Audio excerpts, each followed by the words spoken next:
Equipment for... There is something in the close vicinity of the research station, most likely an airplane. Maybe they can come and get me out of here.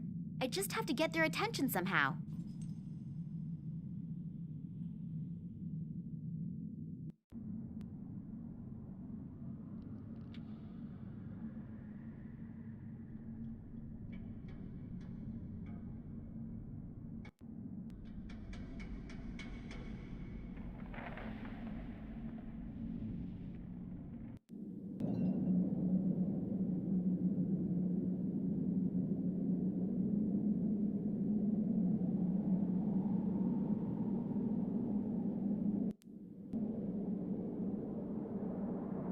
The matches burn well, but the fuse doesn't. It probably got wet at some point in time.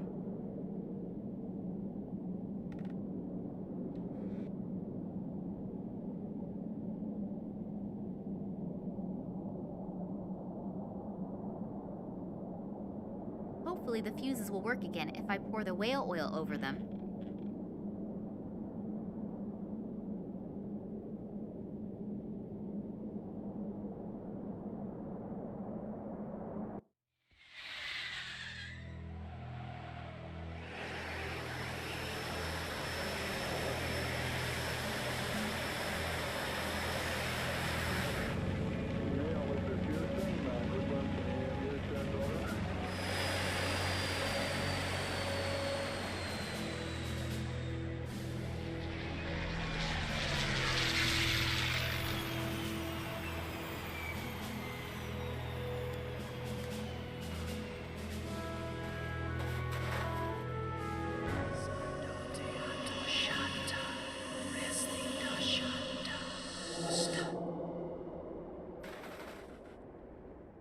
Max! So Oleg was right. It's not what you think. Typical statement from a man. They aren't our enemies. They want to help us. I've had my fill lately of people who allegedly want to help me. Yeah, I know. I'm really sorry about Oleg. How did you know? Later. These men have brought me here to... So you are in cahoots with them. They're the same guys who were seen in the museum by the janitor and the little girl when my father was kidnapped, right? Yes, and the sect did actually kidnap your father, but for his own protection. Don't worry, he's fine. For his protection? From people like you? You played me for a sucker and were working with these guys the entire time. No, when I got back from Ireland, the sect also kidnapped me. Then they explained how everything fits together. I'd never seen these guys before that. You have to believe me. Do I? During his investigation into the Tunguska catastrophe, your father stumbled onto something that has to be kept secret at all costs. The sect has done everything it can to make sure this secret doesn't fall into the wrong hands. And what is that? The people believe that they're the offspring of aliens from outer space. Oh, God. And the Tunguska catastrophe was caused by a nuclear-powered interstellar spaceship that crashed while trying to rescue its last living survivors from Earth. Bullshit! Psst. Don't tell me you believe that. I don't know what I should believe anymore. Do you remember your encounter with the sect? In Tunguska? Yes. It was pretty weird. The fact is that in the summer of 1908, an unidentified object was annihilated in a detonation as powerful as a modern hydrogen bomb, but they found no crater and no remains. Then these strange fragments appeared years later. Your father examined them and discovered that they were made from materials that didn't come from Earth, but were processed. The Kalenkov report? Exactly. Then the military got a hold of the material, and your father was prohibited from doing any more research. When he and Manuel Perez took off again for the Tunguska region, Perez accidentally became a victim of an experiment that the military was conducting with the extraterrestrial object there. Your father realizes how dangerous the material is, but he continues to do research despite, or maybe because of it, until he comes across evidence of the Zopa, whose abandoned caves he discovers in China. There he discovers artifacts that consist of the same extraterrestrial material as the fragments from the Tunguska region. A strange connection, don't you think? And one of the artifacts is here now, delivered personally by Nina Kalenkov. The station belongs to a man named Massimo Gattuso. Have you ever heard his name before? Billionaire, divorced 3 times, devastatingly handsome. You can ask him for an autograph in a second. What? He's here. I saw him below in the station. Hopefully we aren't too late. He bought shares in all the telecommunication companies through middlemen and will soon control the entire mobile network. So what? Are you afraid that the prices per minute will go up? Be serious for a second, Nina. Don't you have any idea what they're planning here? Think about Perez's accident, the psychiatric clinic in Cuba, the French female scientist, and the Russians' animal experiments. Give me a hint. They are working on a technology that will manipulate thoughts. Oh, come on. First you come to me with these aliens, and now this? It sounds inconceivable, I know. But research into this technology is nothing new. As far as I know, no one has been successful yet. But with this extraterrestrial material, do you think that Massimo Gattuso will go to so much trouble if the artifact was merely of value archaeologically? The sect believes that he is about to implement this technology, and you can imagine what will happen then. So, do you trust these people? More than I trust this Gattuso. And what are you planning to do? The sect will take care of detonating the transmitter, and we have to find a way to disrupt the experiment itself. Are you familiar with the layout in there? Is there maybe a control room or something like that? Sure. Follow me and try to be inconspicuous. Yes, sir. Oh, before I forget, I found your cell phone in the caves in China. I thought you'd probably need it, in case you want to call me after all this is finished. I know your number by heart. So, the elevator should be working again. But maybe we should wait until the sect members have detonated the antenna. And if not, we still have the element of surprise on our side. So you really want to go down there? Yes. Now let's go. Damn, what just happened? The elevator appears to still be working, as do some of the doors, but I can't open the other ones. Nina, can you hear me? Just great. I have to get the doors open as soon as possible or we'll have a real problem. We've had more than enough of those already. Hopefully Nina will wait for me and won't do anything stupid. But if I know her, she probably will. Max doesn't seem to hear me through the door. Now what? Hopefully he'll get the door open again. But I can't really wait for him to do it. We have no time to lose. Maybe that elevator still works. Then I can look around a little downstairs.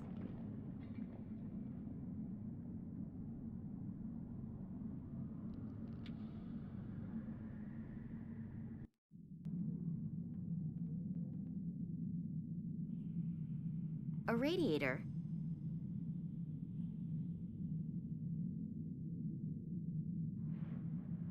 The radiator feels cold.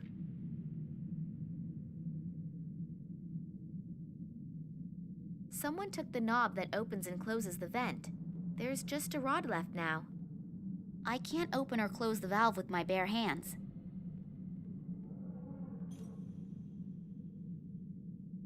The pipe is cold. One of the surveillance cameras. Hopefully Max is constantly checking the monitors in the control room. I can't break it loose. It's much too massive for that.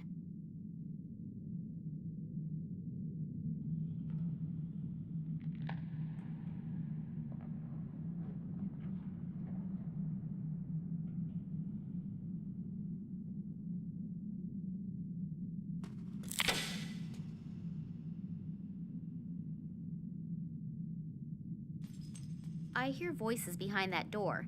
As long as I don't have an army behind me, I really shouldn't go in there.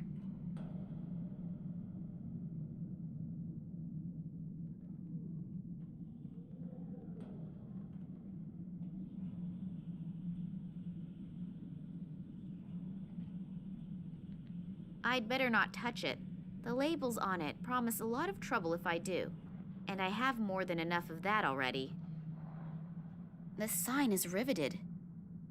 The sign warns that contact with water could trigger chemical reactions. The paint is so brittle that it crumbles just looking at it.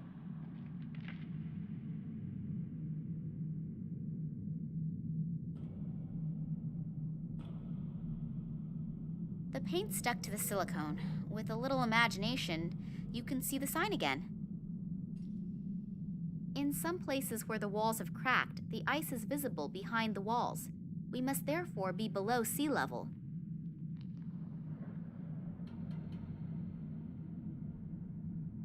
I'd better not touch it. The labels on it promise a lot of trouble if I do. and I have more than enough of that already.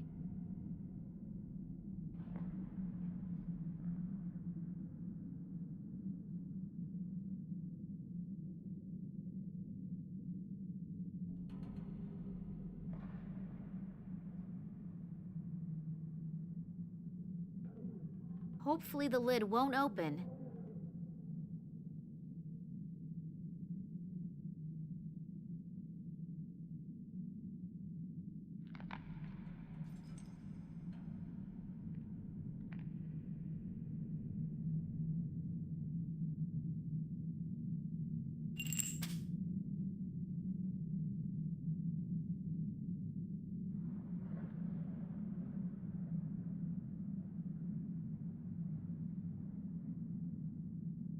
I should pay attention. As soon as the icicle begins to melt, it will swing across the room on the chain. When I wedged the icicle between the pipes, the nut broke from the mounting bracket of the pipes.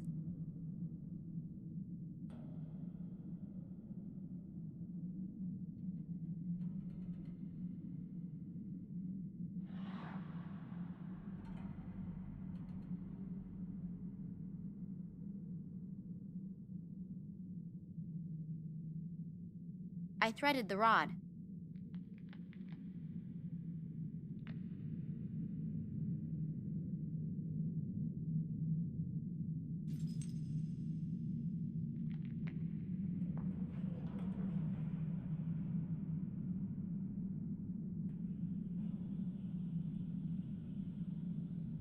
Phew, no chance.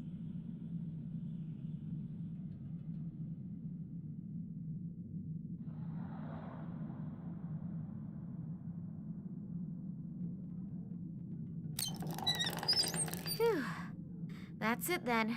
The vent is open.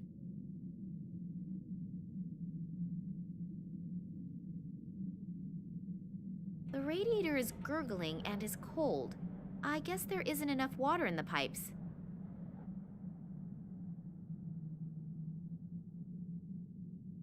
Water? Heat? There's no water in the heating unit? I'll see if I can find a control unit for the water feed. I hope that was the right switch.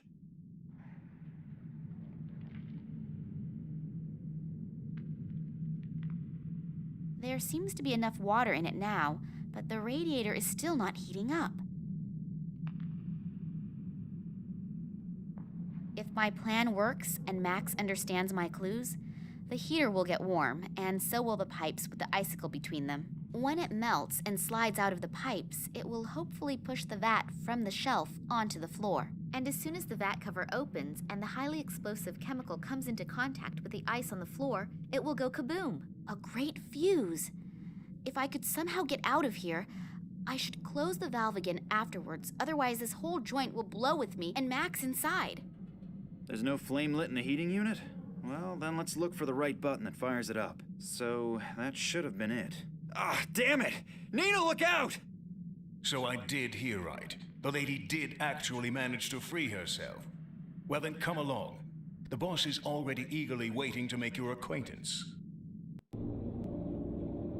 Ah, Miss Kalenkov. We finally meet in person. Please excuse my bad manners. I would have introduced myself much sooner, but as you can see, I'm under quite a bit of stress.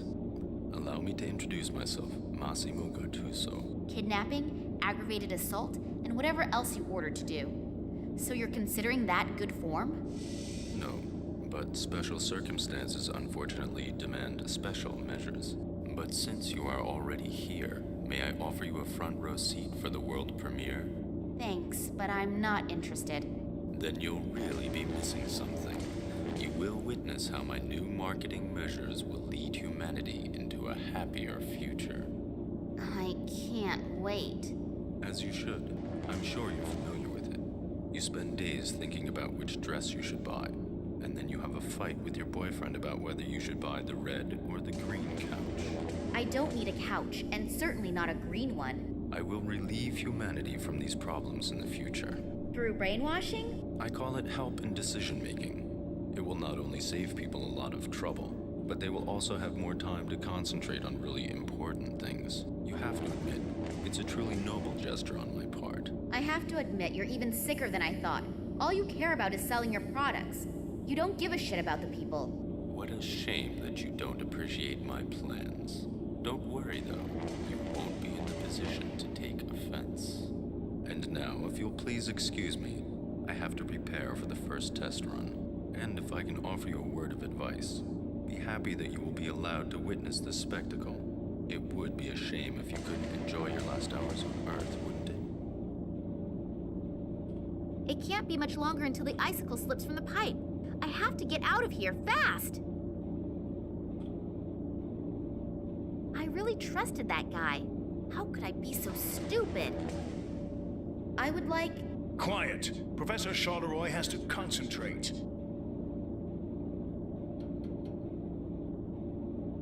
His pseudo-charming way hides a textbook archetypal slick and unscrupulous supervillain.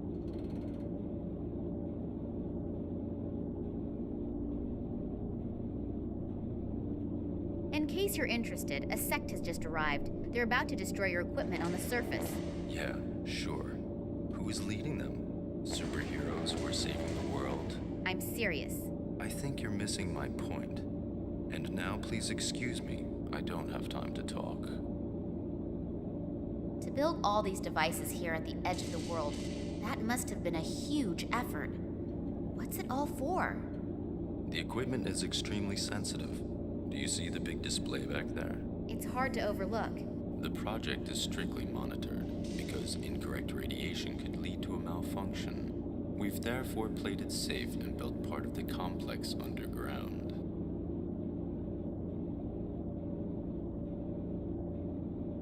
Miss Charleroi? Shut your mouth, or Sergei will shut it for you. On first impression, she seems quite nice, but this is obviously utterly wrong. Another one who has made a fool of me this entire time. I assume that he was Massimo's information source in Russia. My interest in a conversation with him approximates the temperatures down here.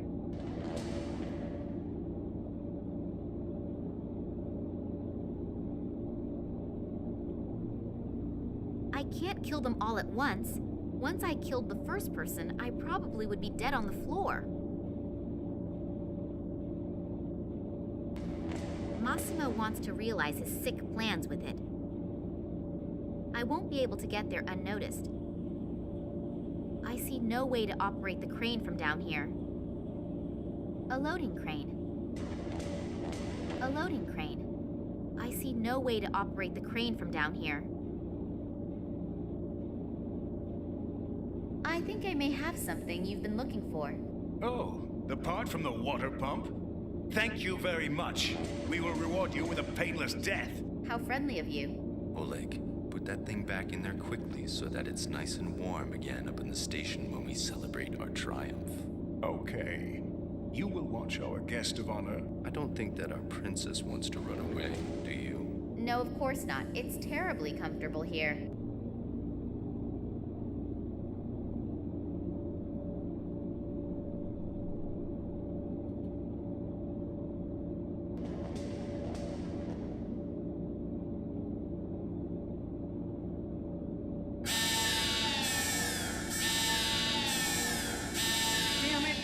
Some interfering radiation here somewhere. If we don't get it under control quickly, we'll have to stop the experiment. I won't be able to get... If I've understood...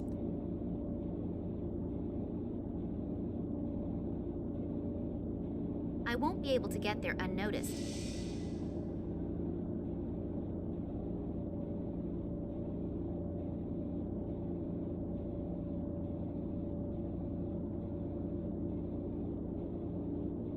The Committee of the Friendly Do-Gooders probably does not want to include me in its ranks. The entire project is being monitored and controlled from here.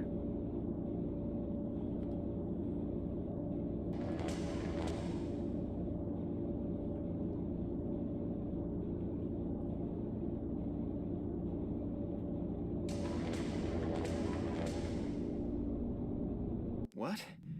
Nina, what are you trying to say? I don't understand.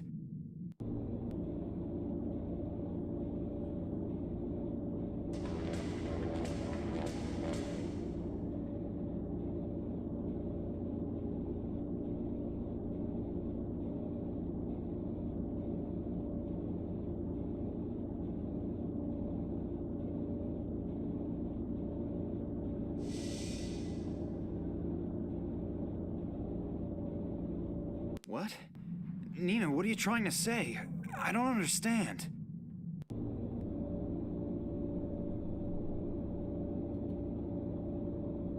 You mean escape using the crane? We'll see if that goes well. But I don't have a better idea, so let's give it a shot. Good luck, Nina. It's getting warm up there. The champagne is being chilled. This means that there is nothing standing in the way of our party. The celebration will have to wait. We have some serious problems here.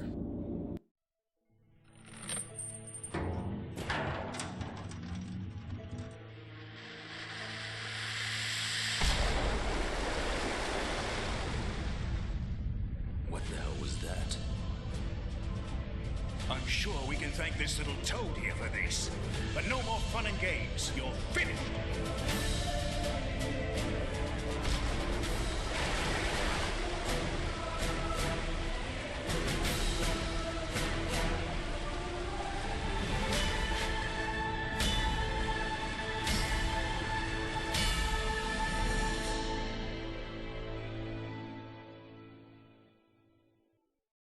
I'm sorry that I was wrong about you, but Oleg was very convincing and... That's okay. I'm a man. I don't hold a grudge. Come on, we've got to get to the airplane. The people from the sector are probably already waiting for us.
Nina's father tried for months to scientifically prove what had happened.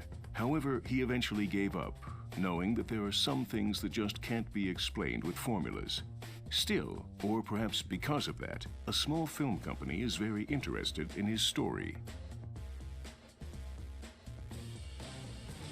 After his encounter with the sect, Eddie the janitor immediately started attending Alcoholics Anonymous meetings and has been sober ever since. He is using his striking voice doing voiceovers for goblins in video games. Lisa originally wanted to become a photographer, but she was unsuccessful due to the fact that she couldn't manage to change the batteries in the camera.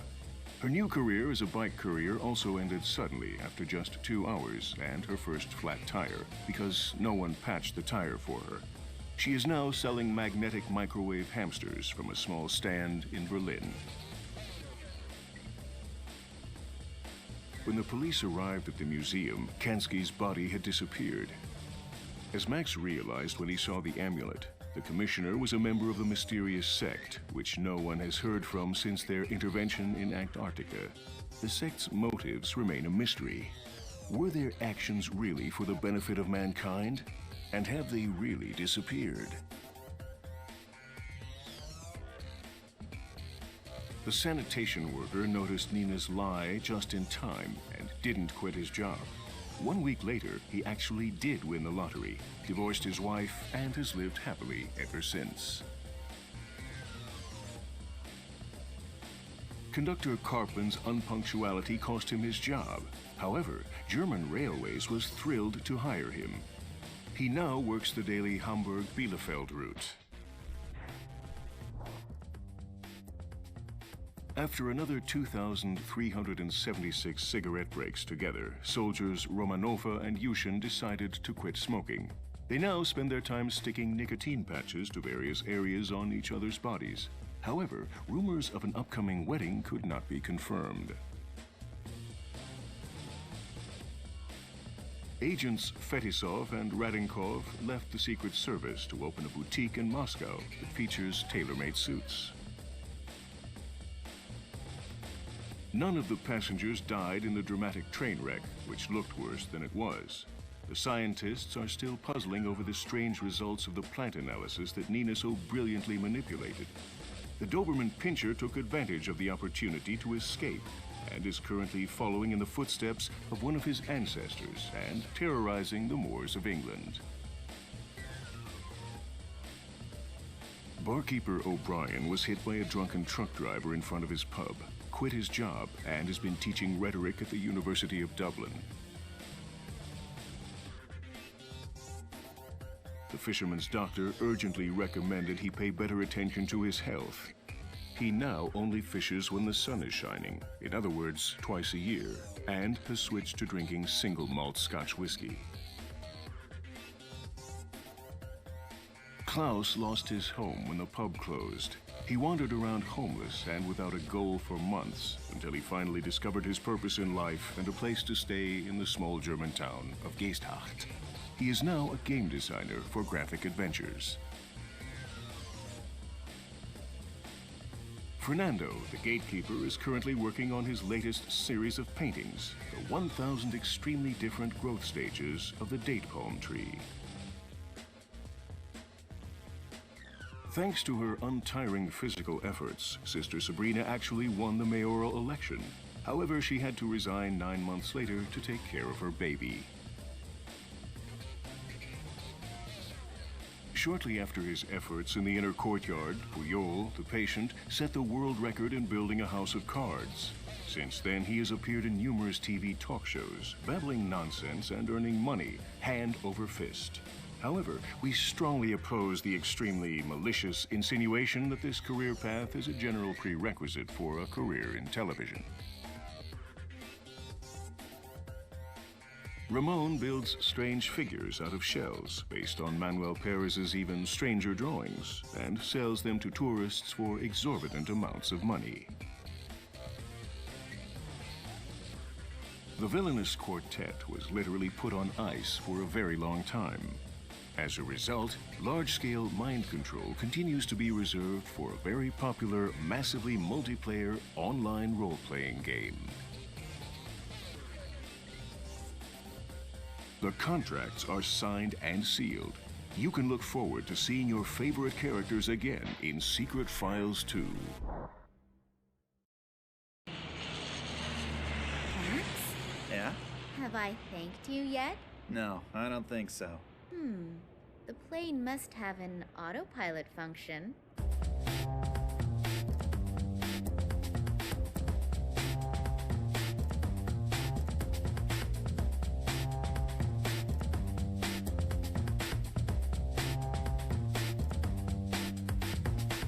Camera's rolling. And I'd like to help you too. I don't need to go to bed anymore anyway, and I can always sleep when I'm dead. So, if I can do something for you... That's really nice. Here's looking at you, kid. Sorry, I forgot my line. Cut.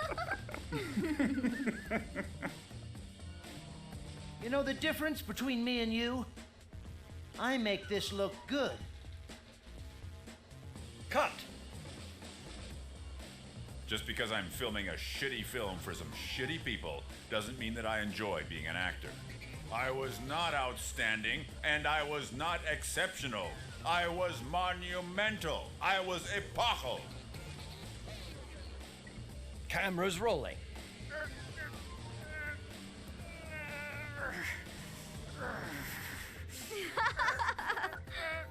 Prop guy, please bring the fake iron bar this time. What a comedian. Camera's rolling. If my eyes don't deceive me, the stodgy could now look a lot like... Cut.